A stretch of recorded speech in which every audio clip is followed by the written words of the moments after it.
السلام علیکم ناظرین۔ حجاج بن یوسف اس امت کا حیرت انگیز ترین آدمی تھا۔ ہر آنے والے دن کے ساتھ مسلمانوں کی تعداد میں روز بروز اضافہ ہوتا جا رہا تھا۔ عرب ہی کیا، عجم بھی بہت بڑی تعداد میں اسلام میں داخل ہو رہے تھے، اور حجاج بن یوسف کو یہ بات پریشان کر رہی تھی کہ غیر عرب اس قرآن جیسی عظیم الشان کتاب کو بغیر عراب کے کیسے پڑھیں گے۔ اس کام کے لیے انہوں نے اہل علم کی ایک جماعت ترتیب دی اور قرآن پر اعراب لگانے کا مقدس ترین کام سر انجام دیا، جو رہتی دنیا تک قرآن کی تلاوت کرنے والوں کے لیے آسانیاں پیدا کرے گا۔ اور یقیناً یہ حجاج بن یوسف کی زندگی اور آخرت کے لیے بھی بہت بڑا کارنامہ ہے۔ حجاج ایک تہجد گزار آدمی تھا اور اکثر روزے سے رہتا تھا۔ اس کی ایک خاص بات یہ بھی تھی کہ وہ حد درجہ مہمان نواز آدمی تھا۔ کھانا کبھی بھی اکیلا نہیں کھاتا تھا۔ ایک دفعہ سفر میں تھا، کھانے کا وقت ہوا تو توشہ کھولنے سے پہلے اس نے اطراف میں نظر دوڑائی۔ اسے ایک چرواہا نظر آیا۔ حجاج نے اسے بلا کر کہا کہ تو میرے ساتھ دوپہر کا کھانا کھائے گا۔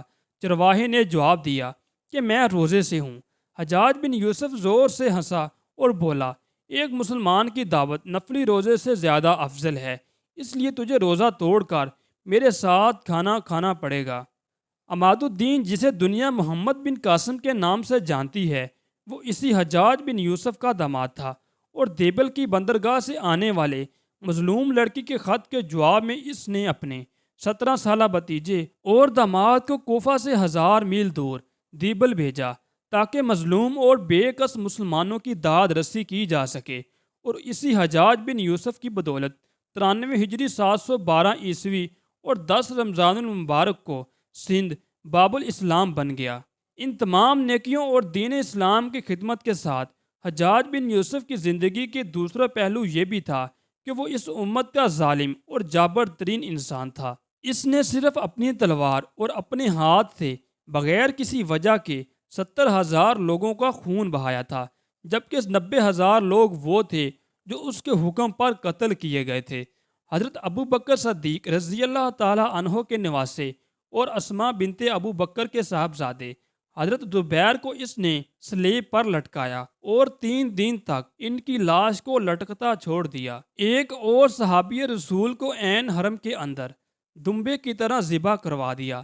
حجاج اسماء بنت ابو بکر رضی اللہ تعالی عنہ کو مذاق اڑاتے ہوئے 2 آزار بند والی بولتا تھا، کیونکہ ایک آزار بند ان کی شلوار کا تھا اور دوسرا انہوں نے اس وقت باندھا تھا جب 3 دن تک غار ثور میں وہ اپنے والد اور رسول اللہ صلی اللہ علیہ وآلہ وسلم کو کھانا دینے جانے کے لیے لٹکا کر جاتی تھی۔ مسلمانوں کی تاریخ میں پہلی مرتبہ دوران حج طوائف روکنا پڑ گیا، کیونکہ حجاج بن یوسف نے حرم میں آگ کے گولے برسا دیے، جس سے غلاف کعبہ میں آگ لگ گئی اور خانہ کعبہ کی ایک دیوار منہدم ہو گئی۔ حجاج بن یوسف کے ظلم و ستم کا یہ حال تھا کہ اس وقت کے بزرگ امام حسین بصری رحمۃ اللہ علیہ فرماتے تھے کہ اگر پچھلی امتوں کے ظالموں کے تمام کرتوت ایک پلڑے میں اور حجاج کے کرتوت دوسرے پلڑے میں ڈالو تو حجاج کا پلڑا بھاری نکلے گا۔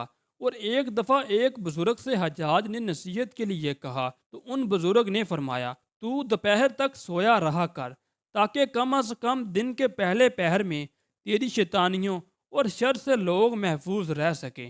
مرنے سے پہلے حجاج کو ایک خاص قسم کی بیماری ہو گئی اور وہ جاڑے کی بیماری تھی۔ ٹھنڈ کسی صورت جسم میں کم ہونے کا نام نہیں لیتی تھی اور وہ چیخ چیخ کر بولتا تھا، مجھے آگ کے قریب کرو۔ آگ کے قریب کرنے کی وجہ سے اس کا جسم جل جاتا تھا، لیکن اس کی ٹھنڈ پھر بھی نہیں مرتی تھی۔ یہ ٹھنڈ اور گرمی کا ایسا ملا جلا عذاب تھا جو اللہ نے اس کے کرتوتوں کی وجہ سے اس پر مسلط کیا تھا، اور بالآخر اسی حالت میں کہ اندر سے اس کا جسم یخ اور باہر سے جھلس کر ختم ہو گیا، تب کہیں جا کر اس کا دم نکلا۔ آپ یقین کریں، اس ملک کا حجاج بن یوسف پرویز مشرف ہے، لیکن سچ تو یہ ہے کہ مشرف کو حجاج بن یوسف بولنا خود حجاج کی توہین ہے، کیونکہ ایک مظلوم لڑکی کی آواز پر اپنے 17 سالہ نوجوان بھتیجے کو، جو داماد بھی تھا، اس نے مدد کے لیے دوڑا دیا، اور پرویز مشرف نے قوم کی بیٹی کو بچوں سمیت انہیں مشرقوں کے ہاتھوں بیچ دیا، اور ایک عافیہ صدیقی ہی کیا، فاٹا سے لے کر کراچی تک کسی شہر اور کسی صوبے کے نوجوان کو نہیں بخشا تھا جنہیں لاپتہ نہ کیا ہو۔ پھر ان پر دہشت گردی اور انتہا پسندی کا ٹھپا لگا کر امریکیوں اور CIA کے حوالے کر دیا گیا۔ دنیا میں سب سے جنگلی اور انسانیت سے عاری قوم تاتاری تھی۔ ان کے لیے انسان، جانور، درخت اور مکانات سب برابر تھے۔ وہ طوفان کی طرح کہیں بھی آتے اور سیلاب کی طرح ہر چیز بہا کر لے جاتے، لیکن سفیروں کا ادب ان کی بھی روایت میں تھا۔ اور دوسری طرف ایک تسلیم شدہ ملک کے سفارت خانے پر حملہ کر کے افغانستان کے سفیر ملا ضعیف کو ننگا کر کے ان کے اہل خانہ سمیت امریکیوں کو بیچنے کا کارنامہ بھی پرویز مشرف صاحب کی ہی سر ہے، جس نے انہیں تاتاریوں سے بھی گیا گزرا ثابت کر دیا۔ یہ بات اپنی جگہ درست ہے کہ پرویز مشرف صاحب نے 4 جنگوں میں بھی حصہ لیا۔